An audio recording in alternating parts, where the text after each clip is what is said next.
লক্ষ্মী ঠাকুরের আশীর্বাদে সকালটা আজ একটু অন্যরকম। ধূপের ধোয়া, প্রদীপের আলো, আলপনায় সেজে ওঠা আমাদের ঘরোয়া লক্ষ্মী পুজো, এই সহজ সাজটাই সবচেয়ে পবিত্র। বৃহস্পতিবারে এই টাটকা সকালের আলোটা যেন আলাদা। আজ ঘর জুড়ে শুধু একটাই প্রস্তুতি, লক্ষ্মী ঠাকুরের পুজো।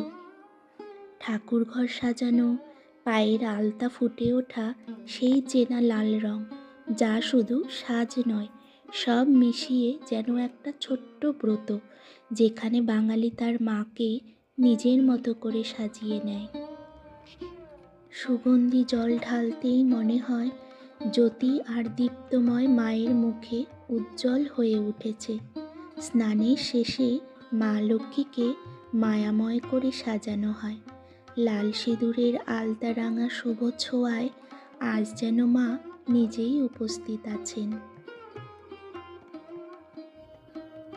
মায়ের মঙ্গল ঘট বসিয়ে দীপের আলো, শঙ্খ উলুধ্বনি গর্জে ওঠে, আর গৃহের প্রতিটা কোণে ছড়িয়ে পড়ে অচেনা এক শান্তি, এক আশীর্বাদ।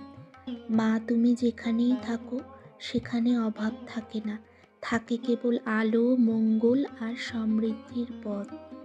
শঙ্খ বাজতেই প্রদীপের শিখা দুলে ওঠে, আর সেই আলোতেই বোঝা যায় লক্ষ্মী পুজো শুধু সমৃদ্ধির নয়, এই ঘরকে আলো করে রাখার পুজো।